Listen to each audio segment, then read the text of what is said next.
masih bersama kami di Lintas Banua Sepekan. Dinas Kesehatan Kota Banjarmasin belum bisa menggelar program vaksinasi gotong royong lantaran belum ada perusahaan yang mengajukan program vaksinasi. Sementara itu pula pemirsa, warga biasa atau umum bisa mendapatkan vaksinasi dengan syarat membawa 2 orang lansia untuk divaksinasi. Terlihat dari capaian vaksinasi untuk lansia masih tergolong sangat rendah.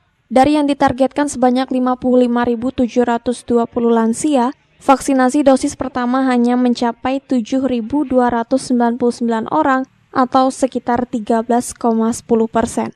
Sedangkan vaksinasi dosis kedua yakni hanya mencapai 5.805 orang atau 10,42%. Berbeda dengan vaksinasi pelayanan publik yang jumlahnya mengalami peningkatan dari target sebanyak 60.691 orang, untuk pemberian dosis pertama sudah ada 43.715 orang atau 72,03%. Namun dari sejumlah lansia dan pelayanan publik sudah dilaksanakan, tetapi pemerintah Kota Banjarmasin masih belum menjalankan program vaksinasi gotong royong. Kepala Dinas Kesehatan Kota Banjarmasin, Mahli Riyadi mengatakan bahwa saat ini pihaknya belum bisa menggelar program tersebut lantaran belum ada perusahaan yang mengajukan program vaksinasi gotong royong di Kota Banjarmasin. Iya, salah satu bagian dari upaya percepatan pelaksanaan vaksin, pemerintah sudah meluncurkan vaksin gotong royong dan harganya juga sudah ditetapkan. Satu kali bervaksin, pemerintah sudah menetapkan 500.000 dan vaksin yang digunakan adalah Sinopharm. Dan sasaran dari penggunaan vaksin Sinopharm ini adalah para pelaku usaha, dan tentunya pelaku usaha itulah yang berkewajiban untuk membiayai orang-orang yang selama ini dipekerjakan mereka. Jadi satu kali bervaksin 500.000.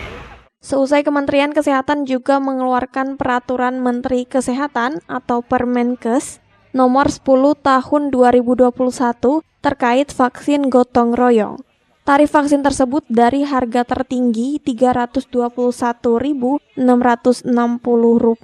dengan tarif maksimal pelayanan vaksinasi Rp117.910 untuk setiap dosis. Tim Liputan Banjar TV.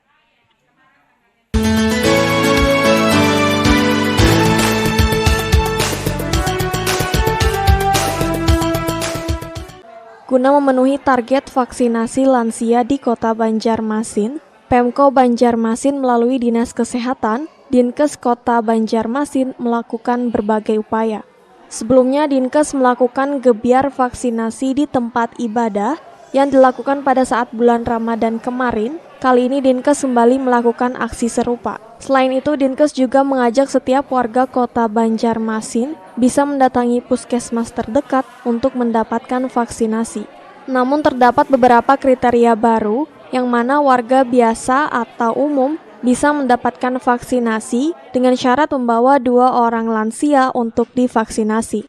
Demikian disampaikan Kepala Dinkes Kota Banjarmasin, Mahli Riyadi. Nanti kita tunggu tahap ketiga, sekarang kan masih tahap kedua, lansia dan pelayan publik. Nah, itu yang menjadi skala prioritas. Kalau masyarakat umum saat ini mau bervaksin boleh, tapi dengan syarat 1 orang masyarakat umum membawa 2 orang lansia. Silakan datang ke puskesmas mana saja, atau datang di 8 masjid yang kami programkan di tanggal 21 dan 28. Untuk masyarakat umum dipersilahkan, asal catatannya 1 orang masyarakat umum, 2 lansia yang dibawanya. Dalam kegiatan vaksinasi, pihaknya terus menargetkan lansia agar melakukan vaksinasi serta ASN maupun pekerja publik untuk diberikan vaksin COVID-19. Tim Liputan Banjar TV.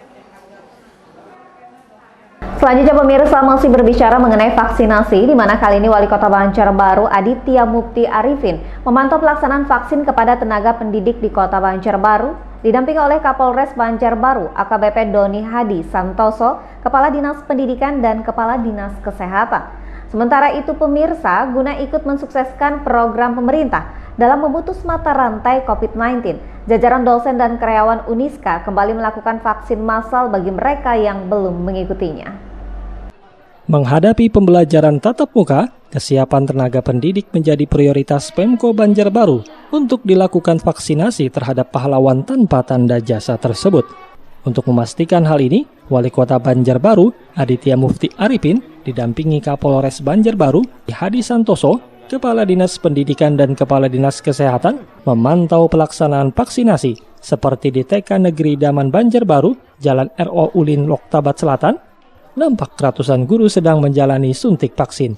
Menurut Wali Kota Banjarbaru Aditya Mufti Arifin, target tenaga pendidik yang akan divaksin sebanyak 3.000 orang dan berharap target tersebut bisa tercapai. Rencana ini target 3.000-an, sekitar 3.000 tenaga pendidik di Kota Banjarbaru, dan insya Allah dalam 2-3 hari pelaksanaannya insya Allah target ini akan tercapai begitu. Dan sampai saat ini sudah 700 lebih tenaga pendidik yang sudah tervaksin pada hari ini. Ruangan khusus yang disediakan oleh Pak Kadisdik, ini ada ruang relaksasi yang mana misalnya ada tenaga pendidik yang fobia terhadap jarum suntik dan lain-lain begitu. Nah, ini bisa masuk di terapi dulu agar rileks pada saat vaksinasi. Aditya menambahkan, ada beberapa sekolah pilot proyek pembelajaran tatap muka yang diwajibkan tenaga pendidik 100% yang sudah tervaksinasi sebagai upaya mencegah penularan COVID-19. Rismana, Banjar TV.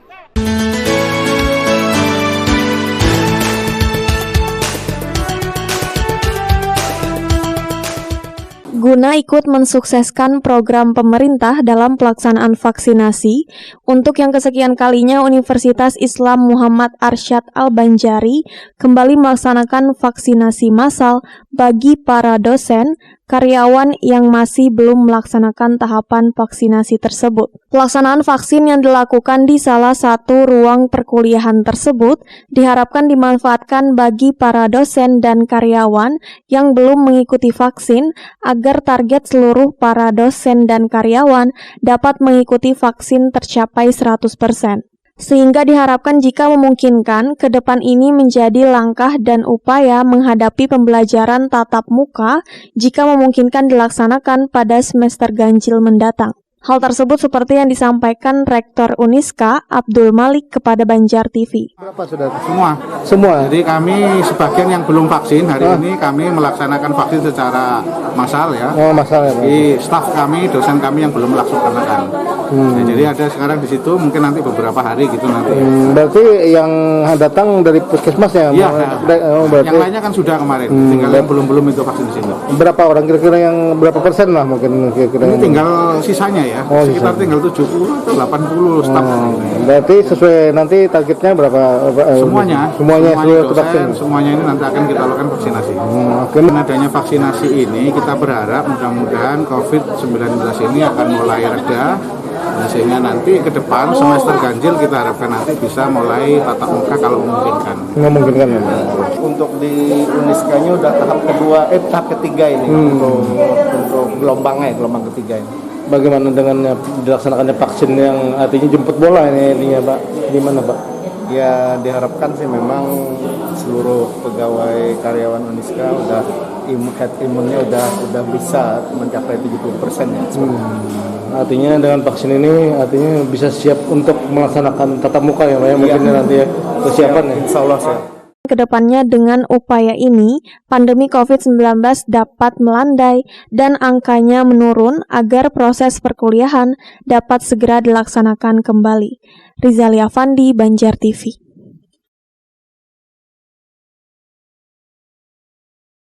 Ya pemirsa, pandemi yang masih saja melanda untuk wilayah Kota Banjarmasin dan umumnya negara Indonesia. Khususnya Kota Banjarmasin kembali melakukan PPKM skala mikro. Untuk itu DPRD meminta pemerintah kota dapat melakukan pengetatan protokol kesehatan hingga ke pasar tradisional. Sementara itu pemirsa, untuk menekan angka penyebaran COVID-19, Wakil Ketua DPRD Banjarmasin Haji Muhammad Yamin mengharapkan kerjasama dari semua pihak. Wakil Ketua DPRD Banjarmasin, Muhammad Yamin, menginginkan pemerintah untuk memperketat protokol kesehatan di pasar-pasar tradisional guna menekan laju penyebaran COVID-19. Hal ini mengingat adanya pembatasan kegiatan masyarakat berskala mikro sesuai instruksi Menteri Dalam Negeri yang kembali diberlakukan di Kota Seribu Sungai. Jadi, tidak hanya di kafe atau restoran yang diperketat terkait prokesnya, namun di pasar tradisional pun harus diperketat, apalagi di pasar sangat padat kerumunannya. Di catatan pemerintah Kota Banjarmasin, khususnya mungkin pemerintah Kota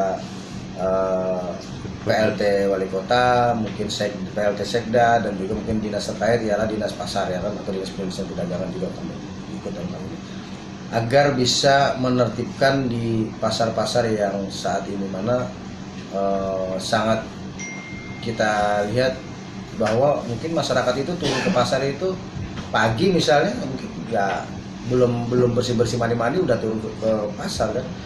Pemerintah Kota Banjarmasin agar bisa menertibkan atau memfasilitasi di pasar itu untuk terus untuk 3M tadi kan, menggunakan masker, menghindari kerumunan dan mencuci tangan itu. Di pasar selama ini kan tidak ada. Yamin menilai, secara umum, baik pedagang maupun pengunjung pasar, saat ini memang sudah memiliki kesadaran menerapkan disiplin prokes. Tapi tidak dipungkiri, sebagian kecil di antaranya masih ditemukan pelanggaran, seperti tidak menggunakan masker. Dan hal ini menjadi PR pemerintah kota untuk menertibkan pasar-pasar, termasuk memfasilitasi sarana untuk menekan penyebaran COVID-19, seperti penyediaan tempat cuci tangan dan imbauan menjaga jarak. Murtasya, Banjar TV.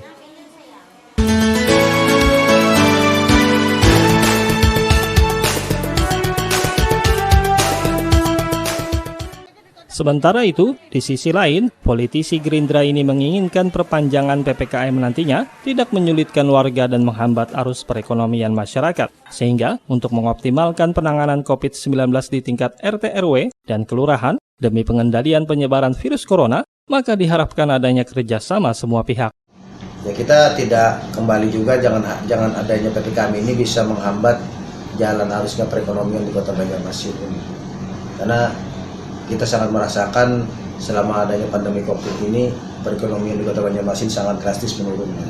Jadi ya kita juga sangat mengapresiasi kegiatan-kegiatan yang sudah terjadi di Kota Banjarmasin, dan banyak hal mungkin di kayak hotel juga sudah diberikan edaran, mungkin restoran dan sebagainya juga itu untuk lebih menekankan adanya protokol kesehatan.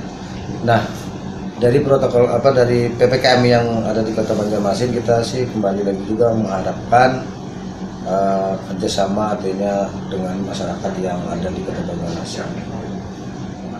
Tidak hanya itu, perlu juga peran serta masyarakat untuk mencegah penyebaran virus ini. Yamin, sapaan akrabnya, juga meminta setiap komisi di DPRD Banjarmasin untuk melakukan koordinasi dengan dinas terkait guna menyikapi kondisi prokes baik di pasar dan tempat umum lainnya. Risna, Banjar TV. Selanjutnya pemirsa, pos pembinaan terpadu atau pos bindu dari Puskesmas Pekauman Banjarmasin kini menyasar kawasan Basiri Selatan guna melakukan screening terhadap penyakit tidak menular yang ada di masyarakat. Di samping itu, tujuan utamanya adalah meningkatkan peran serta masyarakat dalam pencegahan dan penemuan dini faktor risiko PTM. Dan sasaran mencakup semua masyarakat, mulai dari usia 15 tahun ke atas, baik dengan kondisi sehat, berisiko, maupun masyarakat dengan kasus PTM. Penyakit tidak menular atau PTM merupakan penyakit yang sering tidak terdeteksi karena tidak ada gejala maupun keluhan seperti hipertensi, diabetes, atau gangguan jiwa. Biasanya ditemukan dalam tahap lanjut sehingga sulit disembuhkan dan berakhir dengan kecacatan atau kematian dini. Hal ini menimbulkan beban pembiayaan yang besar bagi penderita, keluarga, dan negara. PTM dapat dicegah melalui pengendalian faktor resiko, yaitu merokok, kurang aktivitas fisik, diet yang tidak sehat, dan konsumsi alkohol. Peningkatan kesadaran kepedulian masyarakat terhadap faktor resiko PTM sangat penting dalam pengendalian PTM. Pemberdayaan dan peran serta masyarakat ini terwadahi dalam pelayanan yang dikenal dengan pos pembinaan terpadu atau pos bindu. Hal ini seperti yang terlihat di Kelurahan Basiri Selatan saat para pegawai Puskesmas Pekauman melakukan pemeriksaan PTM terhadap warga sekitar belum lama tadi. Tujuan utama pos bindu adalah untuk meningkatkan peran serta masyarakat dalam pencegahan dan penemuan dini faktor resiko PTM. Oleh karena itu, sasaran Posbindu cukup luas mencakup semua masyarakat usia 15 tahun ke atas, baik itu dengan kondisi sehat, masyarakat beresiko maupun masyarakat dengan kasus PTM. Kebanyakan sih darah tinggi, obesitas, habis itu kencing manis. Faktornya apa itu? Faktor resikonya. Jadi bisa darah tinggi, obesitas? Banyak faktornya ini, kalau yang tidak bisa kita kendalikan seperti keturunan, atau misalnya usia, atau jenis kelamin kan beda tuh faktor resikonya. Kalau yang bisa kita kendalikan seperti merokok, atau misalnya pola makannya, obesitas gitu, ada atau kayak konsumsi alkohol gitu. Itu yang bisa kita kendalikan. Jadi itu tujuannya kita di sini mencari tahu. Dr. Via menambahkan Posbindu ini akan terus dilanjutkan untuk menyasar kawasan lainnya di Kota Banjarmasin agar resiko PTM ini dapat turun dan jika sudah ada yang memiliki riwayat penyakit, maka akan diarahkan ke puskesmas terdekat. Eko Anggoro, Banjar TV. Selanjutnya pemirsa, kita simak bersama pelaksanaan penataan kawasan Sekumpul setelah pariwara berikut ini.